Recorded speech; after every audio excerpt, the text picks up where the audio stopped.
आज हर घर तिरंगा की सरकारी अभियान की बात हो रही है, लेकिन सोचिए एक ऐसा समय भी था जब हर घर पर वाकई तिरंगा लग नहीं सकता था। हर समय बहुत सारे बदलाव हुए। 2002 में जो फ्लैग कोड मौजूदा स्वरूप में सामने आया, उसके बाद से एक आम आदमी को अधिकार मिला कि वो अपने घर पर, अपने दफ्तर में, स्कूलों में या कंपनियों में, फैक्ट्रियों में, वहां पर साल के किसी भी समय में राष्ट्रीय ध्वज फहरा सके।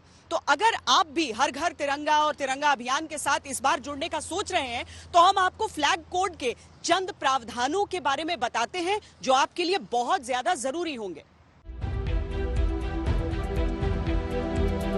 हर घर तिरंगा अभियान से पहले 20 जुलाई 2022 को केंद्र ने फ्लैग कोड ऑफ इंडिया में एक अहम संशोधन किया। इसके अनुसार दिन हो या रात, राष्ट्रीय ध्वज को खुले में किसी भी समय फहराया जा सकता है। इससे पहले सूर्योदय से सूर्यास्त के बीच ही ऐसा करने की अनुमति थी।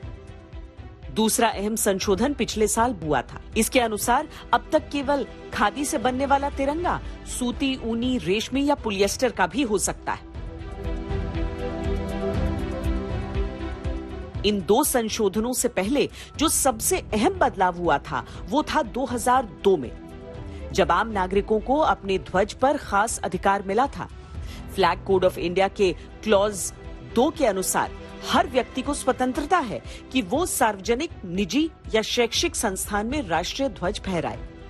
हालांकि हम आपको बताते हैं कि किन बातों का आपको खास ख्याल रखना चाहिए, क्योंकि फ्लैग कोड ऑफ इंडिया के साथ साथ 1971 के prevention of insults to national honour act को भी समझना जरूरी है, ताकि अनजाने में भी तिरंगे का अपमान न होने पाए। जब भी तिरंगा फहराया जाए तो उसका सम्मान सर्वोपरि हो, फटा हुआ या गंदा झंडा नहीं फहराया जाए। झंडा उल्टा नहीं फहराया जाए, यानी सबसे ऊपर केसरी हो, न कि हरा। झंडे को किसी के भी समक्ष झुकाया नहीं जाए। तिरंगे के आसपास कोई दूसरा ध्वज उससे ऊंचा न हो, न ही उसकी बराबरी पर हो। फ्लैग मास्ट यानी पोल पर किसी भी चीज को नहीं रखा जाए। इसमें फूल, मालाएं या प्रतीक चिन्ह शामिल हैं। तिरंगा जमीन पर न लगे, न ही पानी में लगे। तिरंगे को दूसरे ध्वजों के साथ न फहराया जाए। तिरंगे का प्रयोग पहनावे का हिस्सा नहीं हो सकता, न ही इसे कुशन, रुमाल, अंतर्वस्त्र में कढ़ाई से बनाया जा सकता है। तिरंगे पर कुछ नहीं लिखा जा सकता।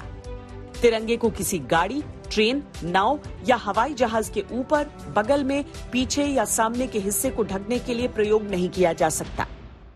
तिरंगा अपने देश की शान है, शोभा है, गर्व की बात है। तो तिरंगा हाथ में लेके चलते हैं, तो तिरंगा के मान सम्मान रखना चाहिए, अपने बच्चों को सिखाना चाहिए और आगे तक बताना चाहिए। तिरंगे का इस्तेमाल करना हमारे संविधान के अनुसार हर नागरिक का अपना एक अधिकार है, पर उसको संभालना भी हमारी ड्यूटी है।